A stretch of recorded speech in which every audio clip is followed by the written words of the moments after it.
Alright, the mouse is good and all. Like, I'll give it a 4 out of 5. But the one thing I'm trying to do is change the color to solid color. But when I do that, I just change it back. Hold it, turns off, hold that again, turns on, and then just goes back to that color. Someone tell me how to do it, bro, please. Good mouse, but I want to change the RGB on this, but I don't know how. It's like that. I'm on like, how do I change it? It's a good mouse. It works perfectly fine. It sounds really good too.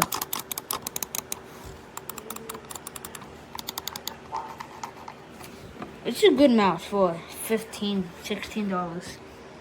I do recommend this, but just tell me how to change the RGB though.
The price is crazy.